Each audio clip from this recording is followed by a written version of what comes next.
আল হাবিবের কাছে আমার প্রশ্ন, সে তো ইসলামী আন্দোলনের হেফাজতে চরমনাই বা ইসলামী আন্দোলনের ভূমিকা নিয়ে ইসলামী আন্দোলনের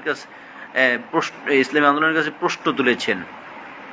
এখন আমার প্রশ্ন হচ্ছে তার কাছে যে তিনি হেফাজতে কি ভূমিকা পালন করেছে।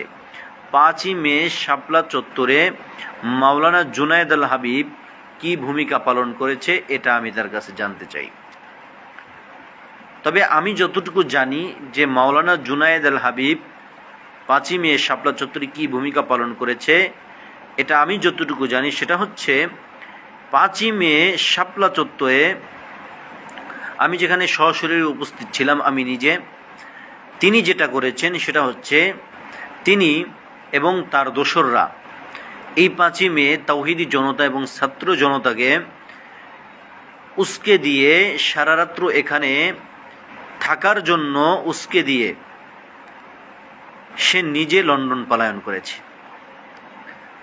ছাত্র জনতাকে বিপদের সম্মুখীন ফেলে রেখে লক্ষ লক্ষ শহীদের লাশকে রেখে এই মাওলানা জুনায়েদ আল হাবিব লন্ডনে পলায়ন করেছে। এখন অনেকেই প্রশ্ন করবেন, আপনি যে কথাগুলো বলতেছেন এই কথাগুলো তো ঐক্য বিনষ্ট করা হয়, এই কথাগুলোর মাধ্যমেও তো বিশৃঙ্খলার সৃষ্টি হয়। এখন আমার কথা হচ্ছে, আমি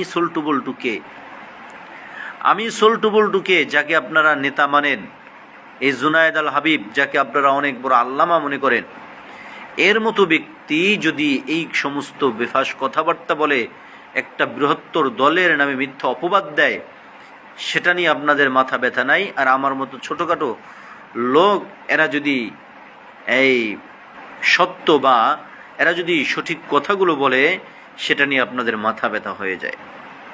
এই জন্য আমি মাওলানা জুনায়েদ আল হাবিবের কাছে প্রশ্ন করতে চাই, আপনি হেফাজতের লোক হয়ে এই হেফাজতে 5ই মে আপনার কার্যক্রম কি? আপনার ভূমিকা হচ্ছে এই 5ই মে আপনি একটা গাদ্দার, আপনি একটা মুনাফিকি করেছেন। আপনি লক্ষ লক্ষ শহীদদেরকে, লক্ষ লক্ষ ছাত্রদেরকে বিপদের সম্মুখীন রেখে এরপর আপনি লন্ডন পলায়ন করেছেন। মুফতি ফয়জুল্লাহ যেই দোষের কারণে তাকে হেফাজত থেকে বহিষ্কার করা হয়েছে, তার চেয়ে মারাত্মক বেশি দোষী হচ্ছে মাওলানা জুনায়েদ আল হাবিব। তাহলে মাওলানা জুনায়েদ আল হাবিব যদি এর চেয়ে মারাত্মক বেশি দোষী হয়, তাহলে তাকে কেন এখনও হেফাজতে রাখা হয়েছে? এটাই আমাদের প্রশ্ন। হেফাজত কারো বাপদাদার সম্পত্তি না, হেফাজত পুরা বাংলাদেশের তাওহিদি জনতার। এটা